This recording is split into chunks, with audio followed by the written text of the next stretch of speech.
Imagine being just 14 years old, accused of crimes so horrific that the world would never forget your name. Was Caril Fugate a ruthless accomplice or a terrified hostage caught in a nightmare she couldn't escape? The quiet town of Lincoln, Nebraska seemed like the perfect place for a child to grow up. For Caril Ann, born on July 30, 1943, her early years were unremarkable until everything changed when she turned 13. That was the year when she met Charles Starkweather. Starkweather was 5 years older than her, already 18 when their paths crossed in 1956. He was introduced to Caril by her older sister, and the connection between them was just immediate. But while Charles could be charming, teaching her how to drive, showering her with attention, he was also deeply troubled. Bow-legged and struggling with a speech impediment, he had been tormented in school, ridiculed until his resentment festered into something darker. His home life was, at least on the surface, stable. Born on November 24, 1938, to Guy and Ellen Starkweather, Charles grew up in a middle-class household. His father, a carpenter, faced periods of unemployment due to debilitating rheumatoid arthritis, okay, forcing his mother to work as a waitress to support the family. But the Starkweather home was not the source of his growing rage. Unfortunately, school was. Relentlessly bullied for his speech impediment and awkward posture, Charles became an outcast. As he grew older, he found refuge in the gym, where he could just channel his anger, found, his whole anger into intense physical activity, but it was not enough. He began idolizing James Dean, connecting with the actor's intense and rebellious persona. By the time he dropped out of high school and took a job out of to a newspaper's warehouse, Charles was standing at the brick waiting for something or just someone to give him purpose. That someone was Caril Ann. At just 13, she was drawn to Charles' intensity. But was it love or manipulation? The age gap between them was significant. She was a child while he was legally an adult. Under Nebraska law, any physical relationship between them would have been statutory rape regardless of consent. Yet Charles remained in her life even when she allegedly tried to push him away. I told him I didn't want to see him again, but he came back, she later recalled. I kept telling him to leave. I told him to leave, and I didn't ever want to see him again. And now, this is how it started. Saturday, January 25, a young man named Bob von Bush walked into a police station in Lincoln, Nebraska, with a troubling story to tell. Bob, his wife, and their newborn baby had gone to visit his mother-in-law's house, only to be turned away in an unsettling manner. His 14-year-old sister-in-law, Caril Ann, had met them at the door, shouting that the whole family was sick with the flu. But when they tried to approach the house anyway, Caril became even more frantic, screaming, "Go away! If you know what's best, you'll go away so mother won't get hurt." Concerned by his account, of course, the police sent a patrol car to check on the modest home at 924 Belmont Avenue, situated in one of Lincoln's poor neighborhoods. When officers arrived, they were met at the door by Caril herself. Calm, composed, she just explained that the rest of the family, her stepfather Marion Bartlett, her mother Velda, and her toddler sister Betty Jean, had been quarantined by a doctor due to illness. There was no need to concern.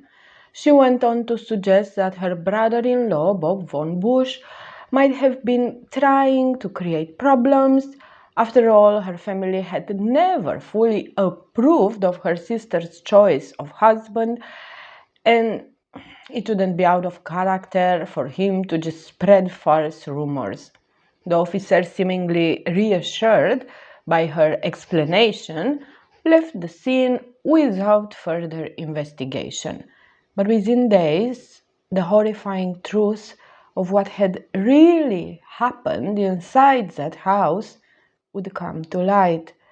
2 days later, another concerned individual walked into the police station with a troubling report about the same house, the same address, 924 Belmont Avenue.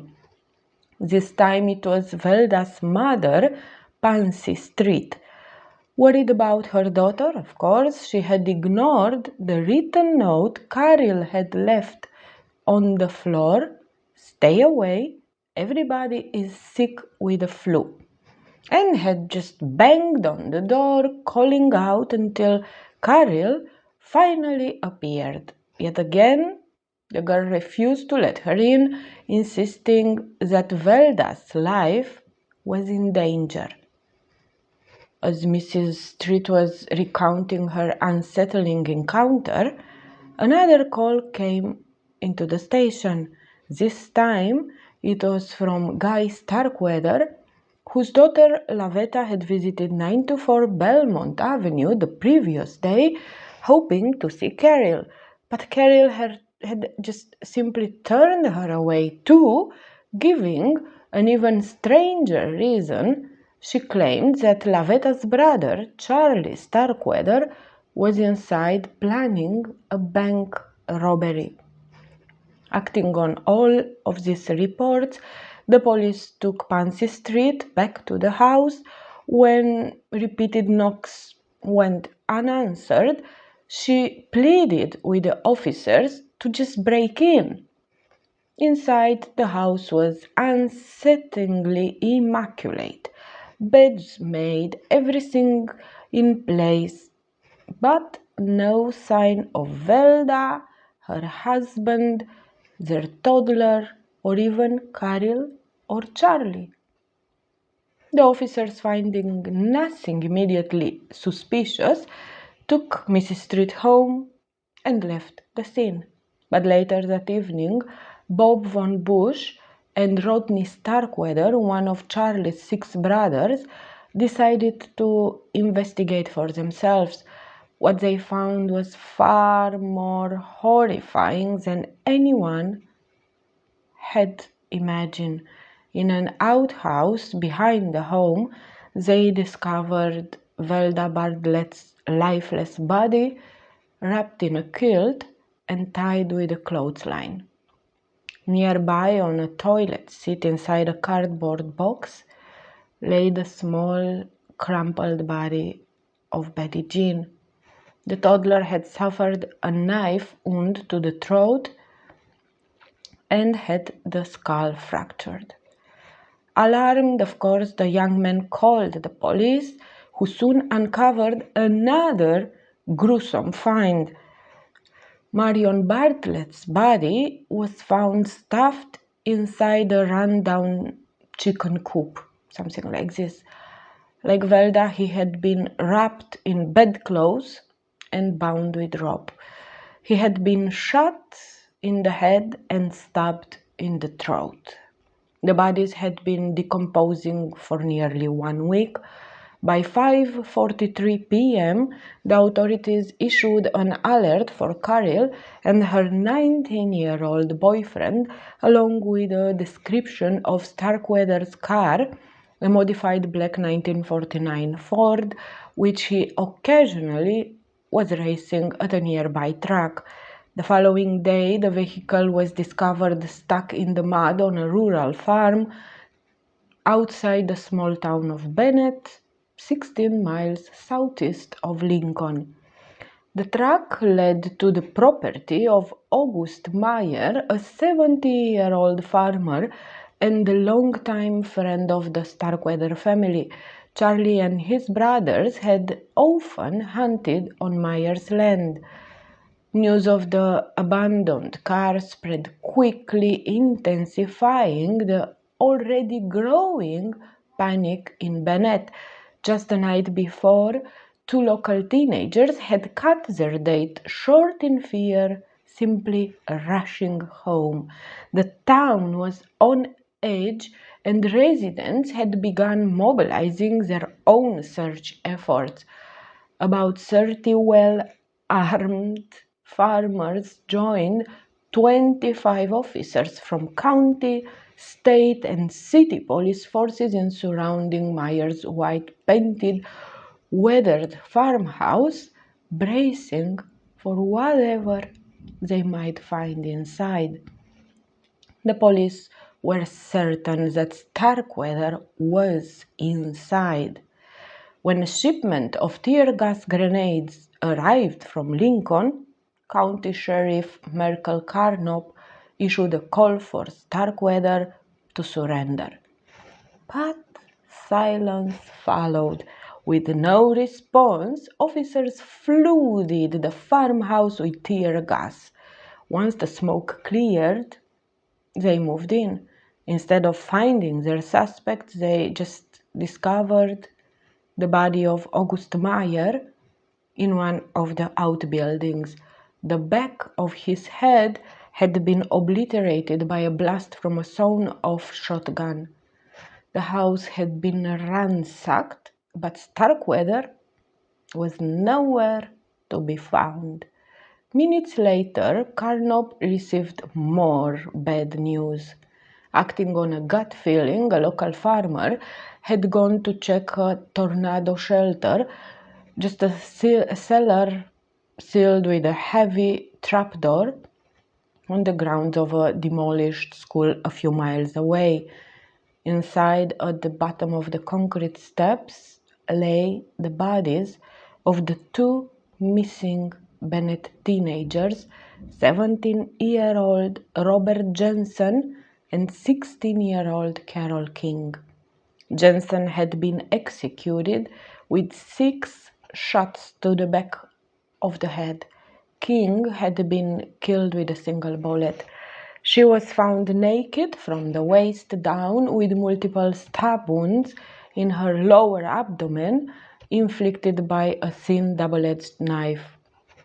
Scratches on her back and buttocks suggested she had been attacked elsewhere before dying, before being dragged to the shelter and thrown down the steps. The killer had made his escape in Jensen's customized blue Ford with white wall tires, prompting the police to launch a statewide manhunt for the vehicle. Fear spread like wildfire across Lincoln and the surrounding areas. Gun dealers quickly ran out of stock as armed men patrolled the streets, forming escorts for children walking home from school. At the University of Nebraska, an unfortunate student who bore a striking resemblance to Starkweather was forced into hiding for fear of being shot on sight. In private, law enforcement suspected Starkweather had already fled the state, but they were wrong. The following morning, another crime scene sent shockwaves through Lincoln. 3 more bodies were found at 2843 24th Street, a mansion in one of the city's wealthiest neighborhoods. Laura Ward, a prominent industrialist, lay just inside the front door, shot at close range and stabbed with a hunting knife. His wife Clara and their maid Lillian Feng were discovered upstairs in separate bedrooms, each brutally stabbed in the chest and neck with the same thin, bloodied knife used on Carol King. In an unsettling detail, perfume had been splashed around the bedrooms, seemingly to mask the overwhelming scent of blood. Outside, investigators found Bob Jensen's car abandoned near the garage. Clara's Ward's 1956 Packard Patrician was missing. With terror gripping the city, Lincoln was placed on lockdown and the block-by-block search commenced. 200 members of the National Guard roamed the streets in jeeps armed with mounted machine guns, scanning for any sign of the fugitive. Meanwhile, 500 miles west of Lincoln, a 29-year-old geologist named Joe Sprinkle was driving east toward Douglas, Wyoming. As he neared the desolate stretch of road, he noticed 2 parked cars, a Packard and a Buick. Assuming there had been an accident, he stopped to offer his help. The moment he stepped out of his vehicle, a stocky, bow-legged youth in a black leather jacket emerged from the Buick, his red hair streaked black with booth polish. In his hand, he held a pump-action rifle at waist level.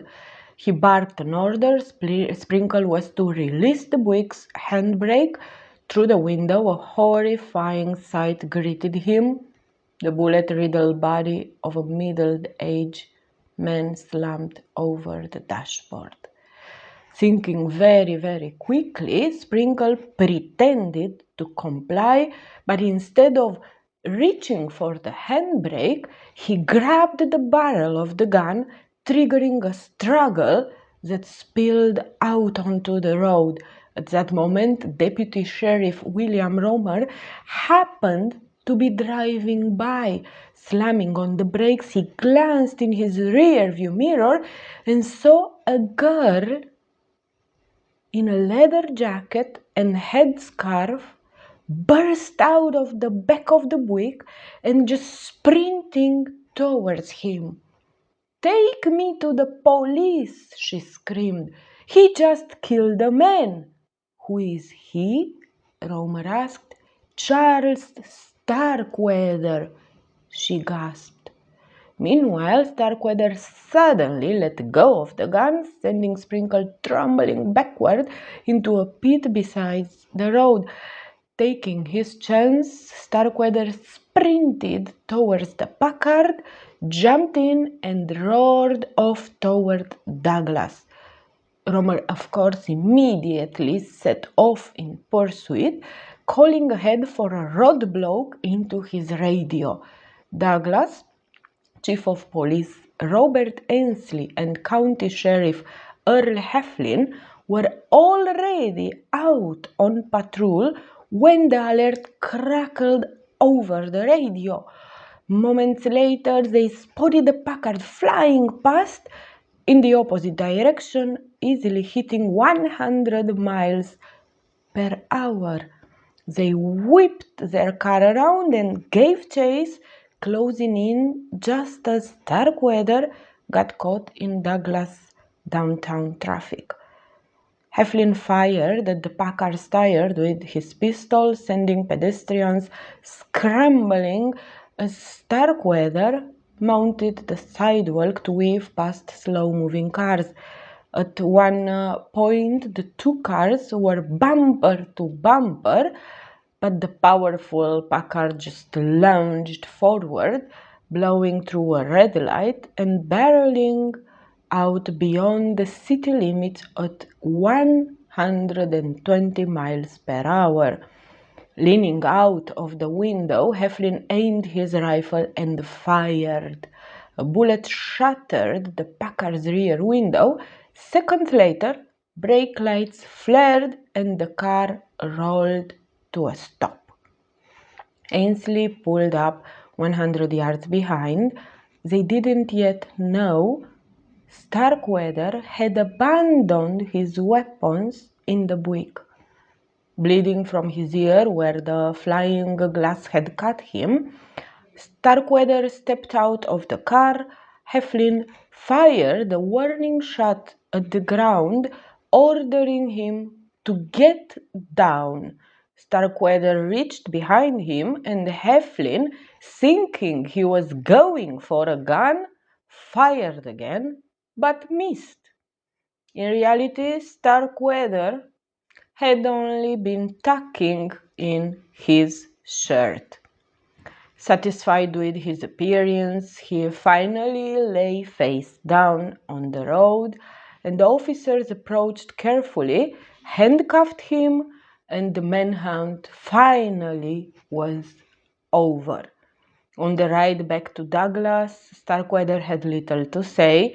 When asked if he had finally given up, he admitted, "I thought I'd been shot, and I figured I'd hit head on with somebody anyhow." The only other thing he said was, "Don't be rough on the girl.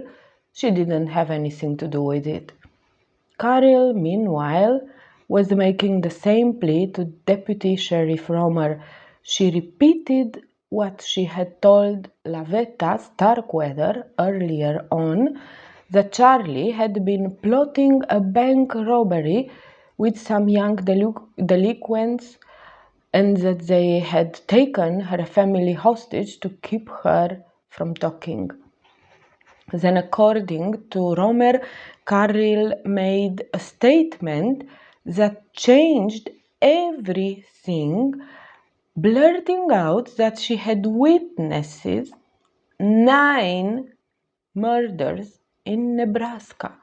If true, this meant she had seen her family killed, and her story about being a hostage was a lie. After this, Caril began mumbling incoherently, breaking down almost completely. By the time they arrived at Converse County Jail, she was unkempt, tear-streaked, and visibly shaken. Despite attempts to clean her up, she resisted, and eventually she was sedated and quickly fell asleep in her cell. Starkweather was taken to the same jail. He had nothing to say to reporters or the Wyoming officers except, "You wouldn't have caught me if I hadn't stopped. If I'd had a gun, I would have shot you." Given a pencil and paper, he hastily wrote a short letter to his parents, telling them to forget about him and assuring them they were not to blame. "You and Mom did all you could to raise me right, and you always helped me when I got into trouble." But any sign of remorse just ended there. "I'm not really sorry for what I did, because for the first time me and Caril had fun. She helps me a lot, but if she comes back, don't hate her. She had nothing to do with the killings. All we wanted to do was get out of town." Later that evening, Lieutenant Robert Henninger of the Lincoln City Police arrived to interrogate Starkweather. Initially, Sheriff Heflin was a little bit hesitant to grant access, but Henniger argued that there could still be wounded victims left behind in Starkweather's wake, so in the end, Heflin finally agreed. The sight of someone from home seemed to loosen Starkweather's tongue. He signed a written confession admitting to killing the Bartletts on Tuesday, January 21, before Caril had returned from school.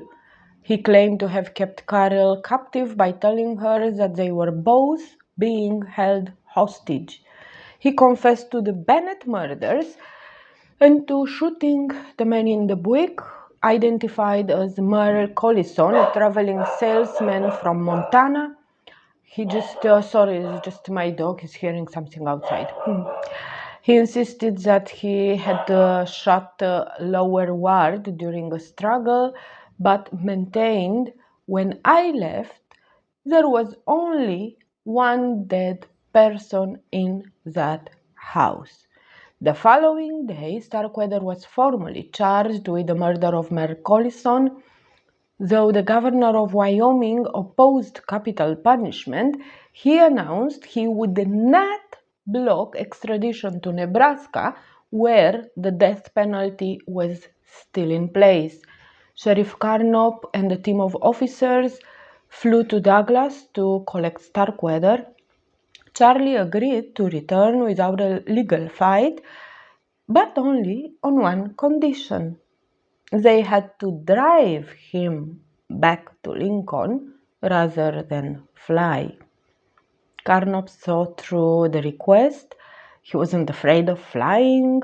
He was a daredevil. He just wanted to delay going to prison as long as possible, hoping he'd get another chance to escape. Starkweather was shackled in handcuffs, leg irons, and a chained leather belt for the entire journey back to Lincoln. The caravan of vehicles took 2 days to make the return trip. Caril and Charlie traveled separately. They would never, ever speak again. During the journey, Starkweather confessed to Carnop that he had killed a man named Robert Colvert during a gas station holdup the previous December. Later, at an overnight stop in Gering, he wrote a note high on the wall the wall of his cell. By the time anybody will read this, I will be dead for all the killings. Below it, he claimed responsibility for 9 murders, and for the first time, he suggested Caril had participated, stating she had killed twice. Caril traveled with Gertrude Carnop, the sheriff's wife. She remained mostly silent, but did ask if her family was dead and who had killed them. She denied any involvement, despite carrying newspaper clippings of her family murders taken from the Lincoln paper. Back in Nebraska, both were charged with the first-degree murder of Robert Jensen during an armed robbery. Charlie had described how they had both held a gun on Jensen, and Caril, likely unaware of the legal implications, admitted she had emptied Jensen's wallet and handed the money to Charlie. Starkweather's trial began on May 5. His court-appointed defense attorneys wanted to plead insanity, but both Charlie and his family rejected the idea, while psychiatrist evaluations suggested mental instability. Starkweather refused to cooperate with his lawyers. He declined an encephalogram test despite speculations that he might have suffered brain damage. Instead, he wanted to plead self-defense, a claim that seemed absurd given that many victims, including a 2-year-old toddler and multiple individuals shot from behind, posed no threat. As his trial neared, Starkweather repeatedly changed his story. He made at least 7 confessions, each contradicting the others. However, he constantly implicated Caril. He alleged that she had been present when he killed her family, had stabbed her mother, and had finished off her baby sister with a rifle butt. He further claimed she had killed Carol King out of jealousy and had been responsible for the death of the 2 women in the Ward household. According to Starkweather, Caril even delivered the final blow to Merrill Collison after his gun jammed. The courtroom was under heavy security due to multiple death threats against Starkweather. The media attention was intense, and Starkweather, though physically altered by his time in prison, his sideburns shaved, his hair trimmed, and his rebellious image softened, but he still enjoyed all the attention. The prosecution case was straightforward.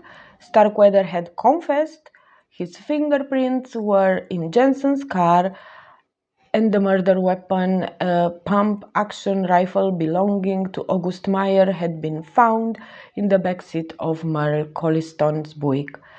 Defense attorney Clement Gohan introduced character witnesses and later placed Starkweather on the stand. Charlie admitted he was distrustful and suspicious of others, but the first time publicly accused Caril of killing Carol King. When asked if he felt any remorse, he refused to answer. Gohan then presented 3 psychiatric witnesses who described Starkweather as emotionally stunted, unable to process emotions beyond fear and anger, prone to panic, and lacking an understanding of human life's value. However, under cross-examination by prosecutor Elmer Schill, all 3 admitted that Starkweather did not meet Nebraska's strict legal definition of insanity. Shield's psychiatrist experts warned that if Starkweather were deemed insane and committed to a mental institution, he could be released in few years. With this warning in mind, the jury deliberated for 24 hours before finding him guilty and sentencing him to death on May 23. As the verdict was read, Starkweather's father, Guy, solemnly remarked, "The Lord giveth, and the Lord taketh away." Starkweather made one final public appearance at Caril's trial, which began on October 27. Nebraska law allowed minors to be tried as adults if the crime was severe enough, making Caril the youngest woman in all the U.S. history to stand trial for first-degree murder. Much of the evidence mirrored that of Starkweather's trial. The primary differences were that Caril pleaded innocence rather than insanity, and Starkweather himself was the prosecution's star witness. Previously, he had declared that if he went to the electric chair, Caril should be sitting on his lap. But when Caril's attorney, John MacArthur, asked if he still felt that way, he shrugged. He just said, now I don't care if she lives or dies. His testimony was damning. He claimed Caril has watched as he shot Velda Bartlett and threw a knife at Betty Jean. He said she had sat and watched television while he cleaned up blood and moved the bodies outside. The hostage story, he insisted, was a bunch of hogwash. He claimed he had left the Bartlett home multiple times during the 6 days they had stayed there, and at no point during the 6 days he tied her up or restrained her. She had had several chances to escape, including when she went out to buy hamburgers and Pepsi, or when he left her alone in a car with all their weapons. Other prosecution witnesses took the stand, recounting their sightseeing of Caril and Charlie during their time on the run. They described how easily she could have escaped if she had wanted to. Gertrude Carnop and William Romer reinforced the case against her, repeating the incriminating statements she had made. Caril, however, remained unwavering in her version of events.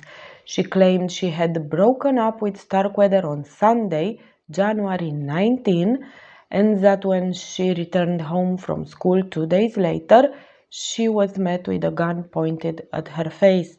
She had always believed that her survival and that of her family depended on cooperating with Charlie. Despite being just 15 years old, Caril failed to present herself as a frightened child coerced by a dangerous older man. Instead, she appeared composed, dressing older than her years. Her hair, once worn in a girlish ponytail at the time of the killings, was now tightly permed. Her voice, thin and brittle, often carried a sharp, defensive edge. When pressed by the prosecutor Elmer Schill, she frequently claimed she could not remember, especially when the questions became difficult. She did not come across as helpless, victimized young girl. As with Charlie, the jury deliberated for 24 hours. When they returned, they found Caril guilty and sentenced her to life in prison. For decades, the world believed that Caril Ann was just as guilty as Charles Starkweather. The courts decided her fate, the media just sealed her image, and history largely accepted her as an accomplice. But what if the truth was more complicated? What if Caril had spent her life behind bars for crimes she never committed? As we take a closer look to the trial, the testimonies, and the legal proceedings that shaped her fate, cracks begin to appear in all this story. Her defense lawyer, James McArthur, argued that she was not just another willing participant, but a frightened teenage girl caught in an unimaginable nightmare. The legal system of the time was far from being, a correct, just one, and the way her case was handled raises serious questions about whether she have ever had fair chance to prove her innocence. MacArthur's testimony offers a starkly different perspective from the prosecution claims. He painted a picture of a vulnerable child held captive by Starkweather, manipulated by law enforcement, and ultimately sacrificed in a trial where justice seemed predetermined.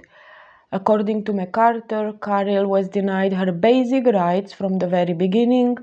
She was interrogated without legal counsel, pressured into statements that were manipulated, and ultimately convicted on little more than the word of a self-confessed killer that had already changed his statements so many times. MacArthur described the shocking conditions under which Caril was held before trial. She was only 14 years old when arrested, yet she was subjected to repeated questioning without the presence of an attorney or any other grown up advocating on her behalf. Investigators took long, detailed statements from her, leading her into answers and constructing a version of events that fit their preferred narrative. MacArthur emphasized that as a frightened, malnourished child, barely 85 pounds, Caril was in no position to resist their coercion. By the time MacArthur was finally allowed to speak with Caril, she had already endured relentless interrogations from prosecutors and police officers. The statements they presented were riddled with inconsistencies, yet they were used as damning evidence against her. According to MacArthur, Caril was not only frightened but also deeply traumatized. She had been held incommunicate, unable to speak with anyone who could help her understand what was happening. By the time she was allowed legal representation, the prosecution just had built a formidable case against her through dubious methods. MacArthur's wife, Ruby, later recalled how deeply the case affected him. Even before he became Caril's lawyer, he was appalled by how she was being treated. He was especially disturbed by the fact that Sheriff Carnop and his wife took turns interrogating Caril alone without any legal representation. When MacArthur finally took the case, it just consumed him. He lost clients, friendships, and endured threats for defending her. Ruby remembered how a man from Kansas, carrying documents from a psychiatric center, forced his way into their home, demanding to see MacArthur, leading to police intervention. Their son, Jim MacArthur, who later on took over Caril's case, recalled how public sentiment was stacked against her. During her trial, he faced personal attacks from teachers and classmates simply because his father was defending her. He remembered how his father once brought him to meet Caril at the York Reformatory for Women, giving him the opportunity to just ask her anything. Initially skeptical, Jim left that meeting convinced that Caril was telling the truth. One of the most troubling aspects MacArthur uncovered was how law enforcement twisted Caril's words to make her appear guilty. In one instance, she recounted details about a murder she had never witnessed.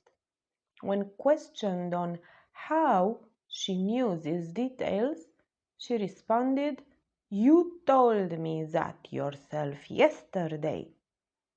This exchange, MacArthur argued, exemplified how her statements had been manipulated. Further investigation revealed even more injustice. Caril had attempted to leave behind a note while in captivity, desperately hoping someone would find it and help her. That note was later recovered by Wyoming authorities but mysteriously disappeared once it was handed over to Nebraska law enforcement. There was no record of it ever being entered into evidence, raising serious doubts about whether critical exonerating material had been deliberately suppressed. Perhaps the most damning revelation was MacArthur's confirmation that Caril had been in school At the time, her family was murdered. Multiple witnesses, including her teacher, classmates, and bus driver, verified her alibi. Yet, despite all this concrete evidence, prosecutors continued to push the false narrative that she had participated in the killings. The media, echoing law enforcement's claim, painted her as an accomplice without ever acknowledging that she physically could not have been present when the murders took place. MacArthur did everything in his power to fight for Caril's innocence, but the case was already tainted by a public eager to just see her convicted. Despite Nebraska law requiring that defendants under 16 be tried in juvenile court, authorities refused to transfer her case. Even when legal experts, including the dean of the University of Nebraska Law School, intervened to argue that trying Caril as an adult was unconstitutional, their efforts were dismissed. Jim MacArthur later continued his father's work, filing multiple appeals on Caril's behalf. Between 1968 and 1972, he argued for a new trial but was repeatedly denied. Even when new evidence surfaced, including a juror admitting to having placed a bet on Caril receiving the death penalty before the trial even began, justice remained elusive. It wasn't until 1976 that Caril was finally granted parole. Jim recalled the relief on his father's face when she was released, but also the lingering frustration over how the justice system had failed her. Caril herself never wavered from her story. She was a hostage, not a partner in crime. Immediately after her arrest, newspaper reports painted her in a sympathetic light. Neighbors described her as a sweet and kind girl, expressing disbelief that she could have played a role in any of the crimes. But as the trial, just gained public attention, everything just shifted. And the media, eager to meet public demand for all these scandalous details, abandoned any sense of neutrality. She started to be portraying like a cold, emotionless girl with angry eyes and a pouty face. Headlines declared Caril reserved, emotionless, and smiling Caril breaks down, reinforcing once more the idea that she was guilty. You see that in the 1950s, the women were expected to be emotional, timid, submissive. Anything outside these expectations was viewed with suspicion. The fact that Carol did not appear weepy or afraid in the courthouse just worked against her. Reporters later admitted that they judged her based on personal impressions, with some even making outrageous claims about her supposed sexual activity.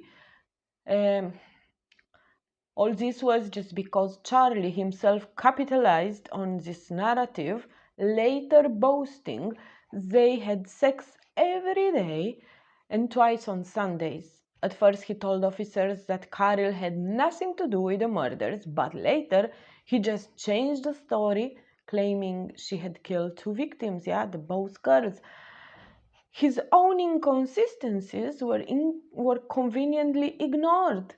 Despite all these changings, he still was the star witness for the prosecution, and unfortunately, his words just sealed the last cracks in Caril's defense, because somehow the jurors found his version more believable despite the fact that there were no surviving witnesses to corroborate, no account, not his, not Caril's, yeah.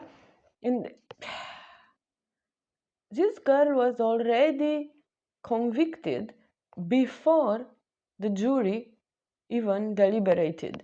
Psychologically, there is also the question of whether a 14-year-old child traumatized and under duress could have reasonably acted differently. While critics argued, that she had opportunities to escape, fear can be paralyzing.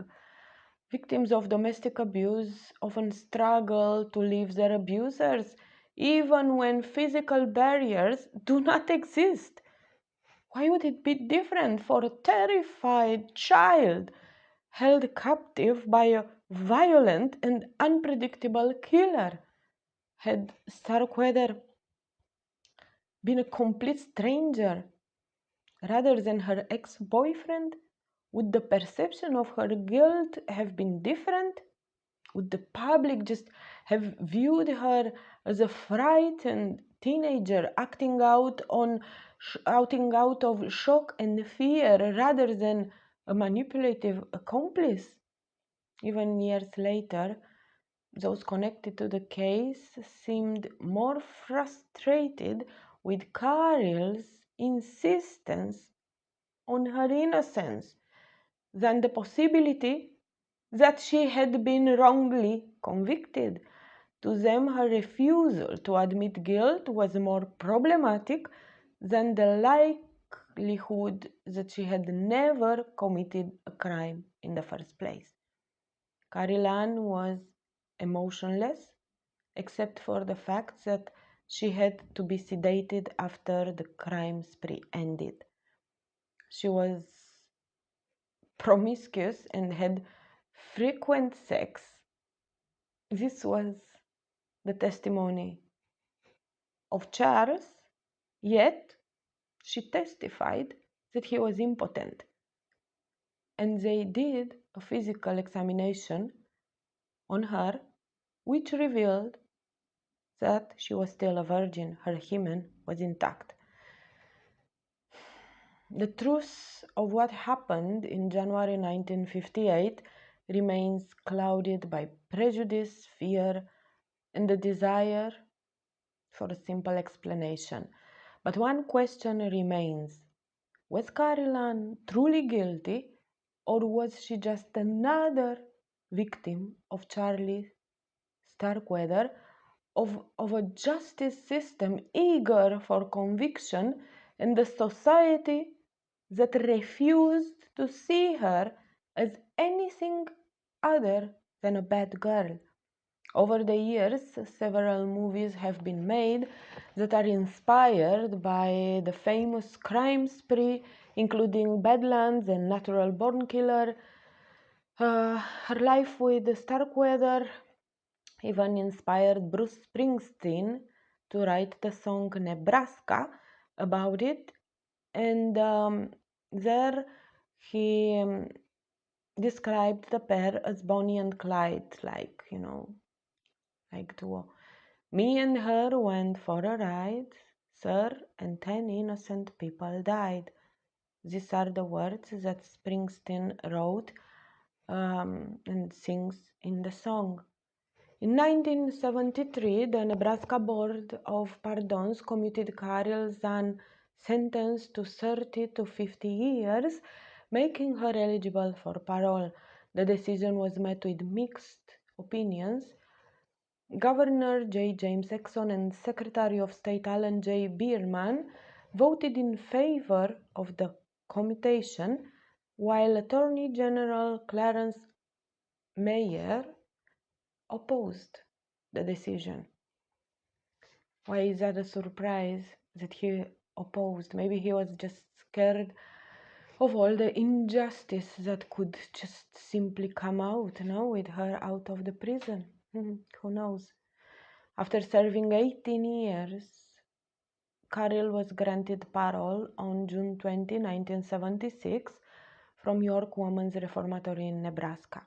Considered a model prisoner, she was released and began a quiet life. Initially, she settled in Lansing, Michigan.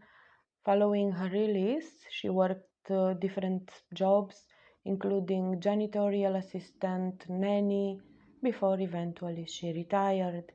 In 2007, she married Frederick Clare, a machinist and weather observer for the National Weather Service. The couple resided in Hillsdale, Michigan, where they lived a private life. Unfortunately, the tragedy struck on August 5, 2013, when Caril was seriously injured in a single vehicle accident near Tacona, Michigan. Her husband, who was driving at the time, lost control of their vehicle, which overturned. He died at the scene. Despite living for decades outside of the public eye, she continued to just carry the burden of her conviction. In February 2020, she applied for a pardon, seeking to clear her name and distance herself from the stigma of being labeled a convicted murderer. Her request was supported by relatives of the murder victims who believed she deserved a chance at full exoneration. However, the Nebraska Board of Pardons denied her request, stating that the pardon serves to restore a felon's rights under rather than rewrite history. The board also deemed her request too broad to be granted. Despite maintaining her innocence for over 6 decades, she remains legally tied to the crimes committed in 58. Though her plea for official redemption was denied, the question of her guilt remains debated. Was she truly a willing accomplice? Or did she spend her life paying for a crime she never committed? What do you think? I would really like to hear your thoughts in the comments below. So, in case you like this video, and in the case that you are interested to um, listen more every time I post, just click on the subscribe button, click on the bell for the notifications, and until next time, thank you. Be safe wherever you are. See you in the next one.